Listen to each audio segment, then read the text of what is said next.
राजीनामा दिलेला आहे।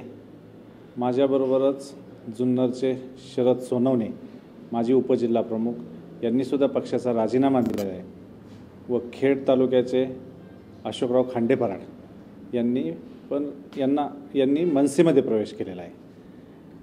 शिवसेनेमध्ये आम्ही काम करत असताना खासदार शिवाजीदादा आढळराव पाटील हे मनामध्ये कुठल्या तरी व्यक्तीचं उद्दिष्ट ठेवून जे शिवसेनेला मानतात, शिवसेनेचं काम करतात, त्यांचं खच्चीकरण करतात व त्यांच्या या हुकुमशाहीला कंटाळून आम्ही शिवसेना पक्षाचा राजीनामा दिला।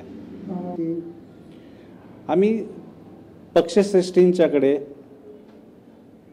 शिवसेनेमध्ये जे शिरूर लोकसभा मतदारसंघामध्ये जी सध्याची परिस्थिती आहे ती पूर्णपणे सांगितलेली होती, परंतु समोर लोकसभेच्या निवडणुका आहेत व खासदार हे पूर्वीपासून पक्षाला कायम ब्लॅकमेल करतात, त्यामुळे पक्ष त्यांच्या विरोधात कुठलाही निर्णय घेत नाही व आता मला जिल्हा प्रमुख पदावरनं बदललं त्यावेळी मला कुठलेही कारण न सांगता मी परदेशात असताना अचानक मला बदलण्यात आलं।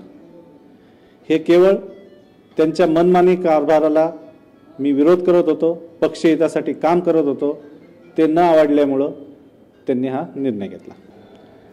पुढील भूमिका ठरवण्यासाठी मी माझे जवळचे कार्यकर्ते असतील, हितचिंतक असतील, या सर्वांशी विचार करून येत्या 2-3 दिवसामध्ये आम्ही पुढील निर्णय घेणार आहोत। हे केवळ शिवाजीराव आढळरावांच्यामुळेच झालं, कारण त्यांना त्यांच्या विचाराचं, त्यांच्या मनाप्रमाणे थोडक्यात त्यांना शिरूर तालुक्यामध्ये आढळराव सेना करायची आहे।